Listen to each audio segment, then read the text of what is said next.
Bapak Ibu yang dikasihi oleh Tuhan, selamat pagi, selamat hari Minggu, Salam. Semoga kita semua ada baik-baik saja. Bapak Ibu yang dikasihi oleh Tuhan, firman Tuhan yang kita baca dan untuk kita renungkan bersama-sama di pagi hari ini, yaitu berbicara tentang keangkuhan, kesombongan manusia. Seperti lagu tadi yang disampaikan oleh saudara-saudara kita dari sektor 3, menyakiti hati Tuhan di saat-saat bahagia dan di saat-saat berhasil, manusia seakan-akan tidak perlu Tuhan dan mereka menjadi angkuh dan sombong.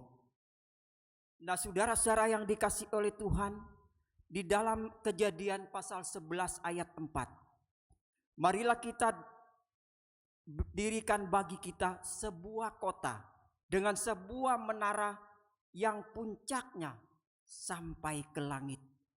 Marilah kita mencari nama supaya kita jangan terserak-serak ke bumi. Nah, saudara-saudara, kisah menara Babel ini ditulis untuk menggambarkan bagaimana manusia berdosa atas kesombongan terhadap Tuhan, Sang Pencipta langit dan bumi. Pada waktu itu mereka dengan mengandalkan bahasa dan logat yang sama dan pengetahuan teknologi yang dikuasai pada saat itu, mereka mengandalkan kekuatannya sendiri. Mereka berencana berontak kepada kuasa kehendak Tuhan. Mereka ingin menyamakan dirinya seperti Tuhan. Itu sangat jelas di dalam 1 Kejadian pasal 11 ayat 4 ini. Marilah kita membangun menara yang puncaknya sampai ke langit. Kira-kira sampai ke langit ini maksudnya ialah Tuhan sampai di sorga, di mana Allah berdiam di tempat ini.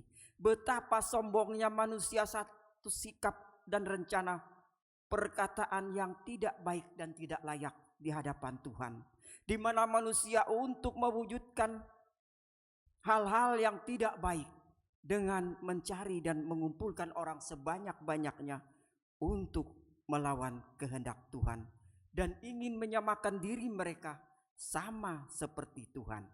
Nah, saudara-saudaraku yang dikasihi oleh Tuhan, hal ini tentu mau mengingatkan kita semua. Di masa-masa sekarang ini juga masih sering dengan kemajuan teknologi yang semakin maju dan modern ini, banyak umat manusia mengabaikan, seakan-akan melupakan kuasa Tuhan Sang Pencipta langit dan bumi. Itulah sebabnya Tuhan mengacau balaukan bahasa dan logat mereka. Akhirnya mereka terpecah belah, saling tidak mengenal bahasa satu dengan yang lain, sehingga masing-masing mereka memilih jalan hidupnya sendiri dan mereka terserak-serak ke seluruh bumi. Tentu saudara-saudara, ini juga mau mengingatkan setiap kita. Jika ada umat karena sedikit pengetahuan dan kepintarannya lalu menjadi angkuh dan sombong di hadapan Allah, beginilah cara Allah menghentikan keangkuhan dan kesombongan manusia yang hanya karena ingin mencari nama dan dipuji, seperti yang kita baca di ayat yang keempat. Sehingga manusia lupa bahwa hanya Tuhanlah yang patut disembah dan dipuji dan dimuliakan namanya.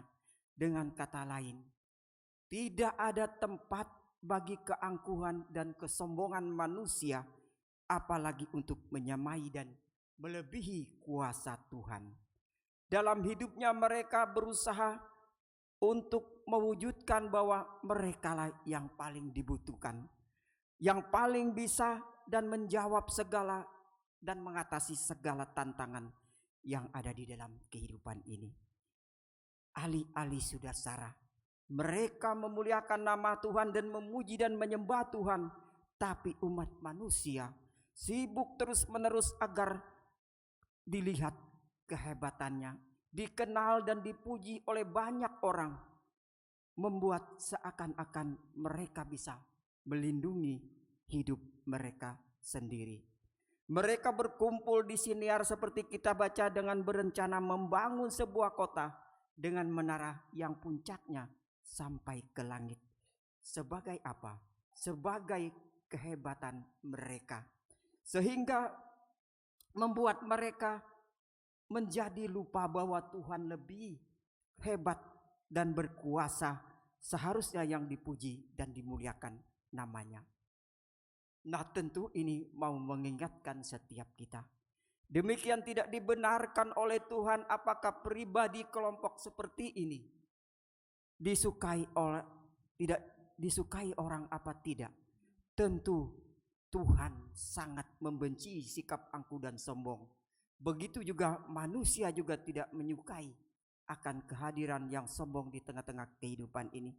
Terkadang saudara, di dalam kehidupan ini tanpa kita sadari kita juga telah membangun menara kesombongan dan keangkuhan untuk dapat dilihat oleh orang lain dan dipuji. Nah saudara-saudara, keangkuhan dan kesombongan lambat atau cepat dapat merusak sendi-sendi kehidupan manusia. Itu terjadi dari perasaan yang selalu tinggi hati, yang sangat mematikan. Sikap sombong menunjukkan seorang kepada hal-hal yang negatif. Hilangnya keinginan untuk berubah menjadi pribadi yang rendah hati di depan Tuhan. Keangkuhan adalah sebuah halangan yang begitu besar bagi keberhasilan dan pembangunan kehidupan seorang. Karena di dalam dirinya tidak ada pernah rasa kerendahan hati dan rasa bijaksana. Orang seperti ini saudara-saudara yang selalu mengatakan, ini loh saya, inilah saya. Hal ini tentu mau mengingatkan setiap kita. Sikap hidup seperti ini haruslah kita waspadai. Sering kesombongan saudara-saudara makin tumbuh tanpa kita sadari. Dan seperti racun yang dikemas dalam tampilan yang sangat lezat. Nah, ketika kita memakannya seperti efek racun itu tidak terasa. Hingga tanpa kita sadari, seiring dengan perjalanan waktu, racun itu sudah mematikan segala yang ada di dalam tubuh kita. Begitu juga tentang kesombongan. Saat kesombongan sudah kita tidak merasakan itu dan tidak berubah, nah lambat atau cepat dia juga akan menghancurkan kehidupan kita. Karena saudara-saudara, tidak ada orang congkak maupun orang yang tinggi hati mempunyai hati yang lembut, yang hatinya mau belajar untuk menjadi seorang yang baik. Karena kesombongan telah menutupkan pikiran dan mata mereka dari nasihat Tuhan dalam firman Tuhan dan orang lain. Sebuah nasihat saudara yang disampaikan oleh Stephen Komai, diperlukan kerendahan hati untuk mencari dan mendengar pendapat orang lain, diperlukan juga untuk mendengar ke firman Tuhan agar kita menjadi bijaksana dan memahami sesuatu yang benar. Mendengar apa yang firman Tuhan dan menerima masukan untuk adalah awal keberhasilan di dalam aktivitas seorang karena didasari oleh rendah hati. Selama kita tidak mau belajar untuk menerima firman Tuhan dan menerima nasihat orang lain karena keangkuhan kita, maka selama itu juga kita tidak akan pernah bertumbuh menjadi pribadi yang bijaksana dan rendah hati. Karena keangkuhan seringkali membuat seseorang menjadi buta untuk melihat dan menjadi tuli untuk mendengarkan akan firman Tuhan. Jika kita ingin hidup dengan penuh kebahagiaan dan diberkati dengan sukacita, belajarlah hidup menjadi seorang yang baik, yang bijaksana dan rendah hati dan lemah lembut. Mereka akan melihat dan menikmati hari-hari yang Tuhan sediakan bagi mereka. Yesus meminta kita, belajarlah daripadaku. Pikulah kuk yang kupasang dan belajarlah padaku, karena aku lemah lembut. Aku rendah hati dan jiwaku mendapat ketenangan. Nah, jika Yesus sendiri sebagai Raja di atas segala raja adalah pribadi yang rendah hati dalam wujud manusia, apa yang dapat kita sombongkan dan kita angkuhkan? Dan seperti yang kita baca pada saat ini, apapun yang kita miliki di dunia ini, itu berasal dari anugerah Tuhan. Kalau Tuhan bisa menganugerahkan sesuatu bagi kita, ingatlah, pada waktunya Tuhan pun dapat mengambil kembali. Jika kita hidup terus-menerus dalam keangkuhan, bukan tidak mungkin itu pun terjadi dalam kehidupan saudara-saudara dan saya. Saudara-saudaraku yang dikasihi oleh Tuhan, dari renungan di pagi hari ini, kita dapat merenungkan betapa Tuhan sangat membenci umatnya yang angkuh dan tinggi hati, sehingga semua rencana mereka dihancurkan oleh Tuhan dan mereka hidup terserak-serak ke seluruh bumi. Kalau berbicara tentang kesombongan dan tinggi hati, nah, gambaran umum yang pernah dan selalu kita lihat di dalam kehidupan ini, seseorang kadang-kadang saudara-saudara enggan untuk bertegur sapa, gemar pamer kekayaan, jabatan, dan kedudukan, menyombongkan atas segala yang berhasil di dalam kehidupannya. Pribadi semacam ini cenderung meremeh dan merendahkan sesama di dalam kehidupan ini. Sehingga saudara-saudaraku yang dikasihi oleh Tuhan, mereka lupa Tuhan, bahwa Tuhan itu sangat tinggi, namun ia melihat orang yang hina dan mengenal orang yang sombong dari jauh. Dan itu dapat saudara baca di dalam Mazmur 138 ayatnya yang ke-6. Dari banyak sifat yang paling dibenci oleh Tuhan terhadap orang-orang yang tinggi hati dan sombong dan angkuh, itulah hidupnya saudara-saudara melupakan akan Tuhan sang pencipta itu, sehingga mereka lupa dialah yang menciptakan segala-galanya. Tinggi hati dapat membuat seseorang sulit untuk mengasihi dan mengampuni orang lain. Bahkan dalam dirinya selalu menyimpan amarah dan dendam, merasa merekalah yang paling benar dalam kehidupan ini. Lupa dan tidak bisa mengoreksi pada kekurangannya dalam dirinya sendiri, yang terkadang membuat mereka lupa dan melupakan bahwa Tuhan dan firman-Nya jauh lebih berkuasa dari apa yang mereka miliki, dari kesombongan dan keangkuhan mereka. Sifat-sifat buruk pada orang yang angkuh dan tinggi hati tidak bersikap terbuka. Kalau bersalah enggan untuk meminta maaf, sulit untuk mengampuni orang lain, susah untuk hanya mengucapkan terima kasih. Sulit untuk menerima koreksi, enggan memberi salam, selalu ingin terlihat lebih baik dan lebih benar, tidak suka diremehkan, selalu ingin dihargai dan dihormati, merasa paling tahu dan benar, dan menghakimi orang lain. Sikap seperti inilah yang paling dibenci oleh Tuhan dan sesama kita dalam kehidupan ini. Bukankah saudara-saudara, semua ini adalah sifat yang sangat merusak sendi-sendi kehidupan orang yang angkuh. Apapun bentuk tinggi hati seseorang baik yang kelihatan maupun yang tidak kelihatan dari luar, Tuhan dari tempatnya yang maha tinggi melihat orang yang rendah dan melihat orang yang sombong dari jauh. Ingatlah, semua sifat-sifat ini adalah kebencian, sifat-sifat yang paling dibenci oleh Tuhan.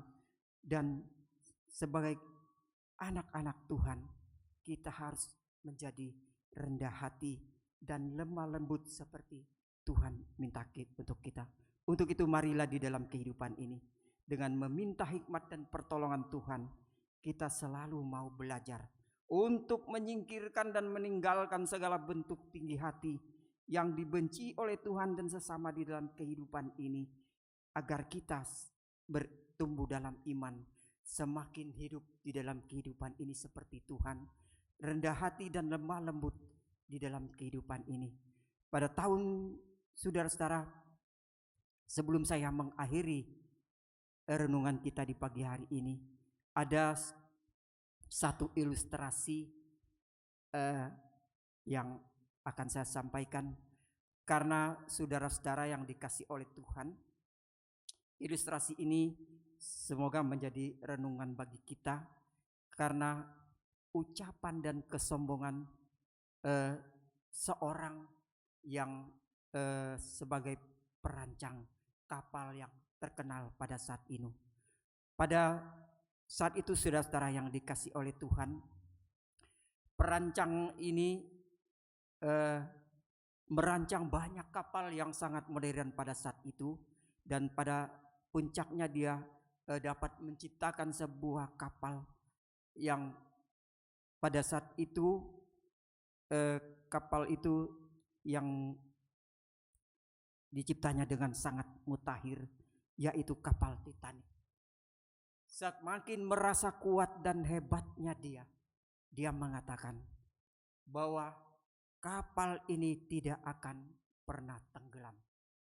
Tuhan sekalipun tidak bisa menenggelamkannya. Nah saudara-saudara, pada tahun 1912 ternyata kapal ini menabrak gunung es, dan kapal itu terpecah belah menjadi dua dan menewaskan sebanyak lebih kurang 1.500 orang. Nah karena ucapan dan kesombongan itulah semua orang pasti berpendapat bahwa tenggelamnya kapal ini adalah karena keangkuhan dan kesombongannya, yang menyatakan bahwa Tuhan sendiri tidak dapat menenggelamkannya, dan pada waktunya Tuhan mengingatkannya. Ya, kapal itu tenggelam, dan apa yang terjadi dengan perancang kapal ini? Karena ia merasa malu dan merasa gagal karena keangkuhan serta perkataannya sendiri, ia memutuskan untuk tidak menyelamatkan dirinya sehingga ikut tenggelam bersama-sama kapal Titanic yang sangat modern menurut pikirannya. Apa saudara-saudara sehingga dari renungan ini, apa yang mau disombongkan oleh perancang kapal ini terhadap Tuhan, sampai ia mengatakan Tuhan sendiri tidak dapat menenggelamkannya? Bukankah semua yang dibuatnya menjadi kapal sangat terkenal itu dan sangat mutakhir itu, semuanya adalah bahan-bahannya diciptakan oleh Tuhan dan disediakan oleh Tuhan, dan Tuhan juga menyediakan laut bagi kapalnya dapat berjalan. Maka kalau Tuhan tidak menyiapkan semua itu, apa yang bisa dilakukan? Tidak bisa dia lakukan. Dia hanya memakai apa yang Tuhan ciptakan untuk keberhasilannya, tetapi dia lupa akan hal itu. Jadi saudara-saudaraku yang dikasih oleh Tuhan, melalui renungan ini kita diingatkan tidak ada tempat untuk menjadi orang sombong dan angkuh di hadapan Tuhan. Yang sebaliknya, ia harus bersyukur, hidup lemah lembut dan rendah hati. Karena keangkuhan bukan hanya kapal itu sendiri tenggelam, tetapi Thomas Andrew sebagai pencipta kapal itu juga ikut tenggelam. Berarti dia sendiri pun tidak dapat menyelamatkan dirinya. Kiranya renungan di pagi hari ini mau mengingatkan kita semua untuk belajar bersyukur, dan jadilah anak-anak Tuhan yang rendah hati, yang penuh kasih dalam kehidupan ini. Yang semua itu yang kita hidup, kita peroleh dalam kehidupan ini, baik ekonomi, rumah tangga, pangkat, jabatan, itu semua daripada Tuhan. Ingatlah, Tuhan menganugerahkan itu bagi kita, bukan untuk satu kesombongan atau keangkuhan, tetapi hiduplah menjadi baik dan rendah hati. Dan kalau saudara bersyukur untuk itu, kata Tuhan, jika engkau dapat melakukan hal-hal yang kecil, aku akan memberikan kepadamu hal-hal yang besar dalam kehidupan ini. Ingatlah saudara, apa yang kita tabur itulah yang akan kita tuai. Apabila saudara menanamkan hal-hal yang kejahatan dan tidak berkenan kepada Tuhan, maka pada waktunya Tuhan akan mengingatkan kita. Tapi jika kita menaburkan kebaikan, hidup rendah hati, sebagaimana Tuhan itu juga lemah lembut, maka Tuhan pun akan memberkati Bapak, Ibu, dan saudara-saudara dan saya. Amin.